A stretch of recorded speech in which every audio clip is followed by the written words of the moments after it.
На трибината со земјоделските производители во Кочани, претседателот на Централната комисија за земјоделство, шумарство и водостопанство Цветан Трифуновски обелодени документ од владата зошто иницијативата урезот да влезе во групата на стратешки култури не е прифатена. Во истиот, подпишан од вториот премиер Артан Груби, а кој го цитираше Трифуновски, стои дека ставањето на урезот во стратешки култури ќе предизвика финансиски импликации во стоковите резерви, кои немале пари за тоа, па затоа народните пратеници немало потреба да расправаат за ова барање на земјоделците. Земјоделците кои беа присутни на трибината меѓусебно коментираа дека таквата одлука не е во интерес на производителите, а е во спротивност со заложбите на поголемо производство на храна.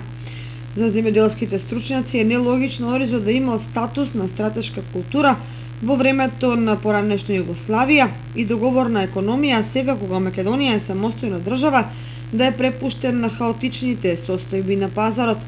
Дотолку повеќе што таквата политика води кон напуштање на нивите, особено од страна на младите кои наместо во земјоделието на своите ниви заменуваат на работа во Италија и другите развиени земји.